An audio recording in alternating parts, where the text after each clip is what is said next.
Titanic accident ஆகி கரெக்டாக 100 வருஷம் கழிச்சு அதை விட பெரிய கப்பலான இந்த கோஸ்டோ கான்கார்டியா கப்பல் ஆக்சிடென்ட் ஆகியிருக்கு. ஆனால் டைட்டானிக் பற்றி தெரிஞ்ச அளவுக்கு இந்த ஷிப்பை பற்றி மேக்ஸிமம் யாருக்கும் தெரியல.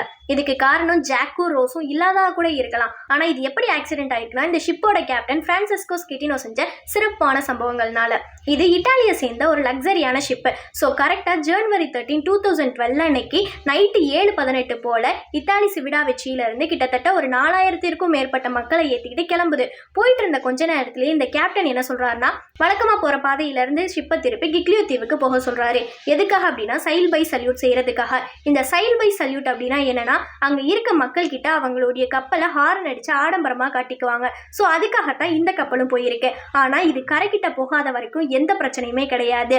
இவங்களும் கப்பலை காட்டி முடிச்சதுக்கு அப்புறமா கேப்டன் ஷிப்பை திருப்ப சொல்லி டிரைவ் பண்ணிட்டு இருக்க ஹெல்ம்ஸ்மேன் கிட்ட சொல்றாரு. ஆனால் இவங்க 2 பேருக்கும் நடுவில் இருக்க மிஸ் லாங்குவேஜ்னால ஹெல்ம்ஸ்மேன் தீவுக்கு ரொம்ப பக்கத்தில் போய் ஷிப்பை திருப்புறாரு. ஸோ கரெக்டாக 9:45க்கு கீழே இருக்கக்கூடிய ஒரு பெரிய பாறையில் ஷிப்பு மோதுது. மோதின உடனே கரண்ட் போகுது.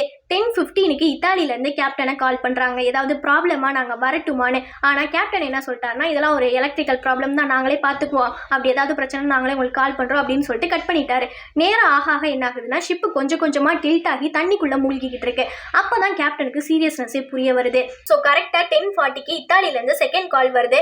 கேப்டன் நடந்த எல்லா விஷயங்களையும் ஒத்துக்கிறாரு. அடுத்த மக்கள் கிட்டையும் நடந்ததெல்லாம் சொல்லி லைஃப் போட்டை கொடுத்துட்டு இருக்காரு. ஸோ மீட்பு குழு அப்புறம் இந்த தீவில் இருக்க மக்கள்லாம் வந்து எல்லாரையும் காப்பாற்றிட்டு இருக்கும்போது மக்களை காப்பாற்ற வேண்டிய கேப்டன் என்ன பண்ணார் தெரியுமா?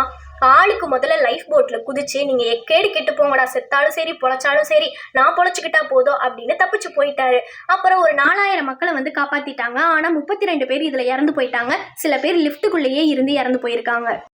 அடுத்து இத்தனைக்கும் காரணமான இந்த கேப்டனை பிடிச்சி விசாரிக்கும் போதே, இத்தனையும் பண்ணிட்டு இப்படி ஆளுக்கு முதல்ல லைஃப் போட்டில் குதிச்சு தப்பிச்சிருக்கீங்கன்னு கேட்டதுக்கு என்ன சொல்லியிருக்காருன்னா, நான் தெரியாதனமாக ஷிப்பில் இருந்து தவறி லைஃப் போட்டில் விழுந்துட்டேன் அப்படின்னு சொல்லியிருக்காரு. இவர் சொல்கிறத நம்பாத அரசாங்கம் இவருக்கு 16 ஆண்டுகள் சிறை தண்டனை கொடுத்துட்டாங்க.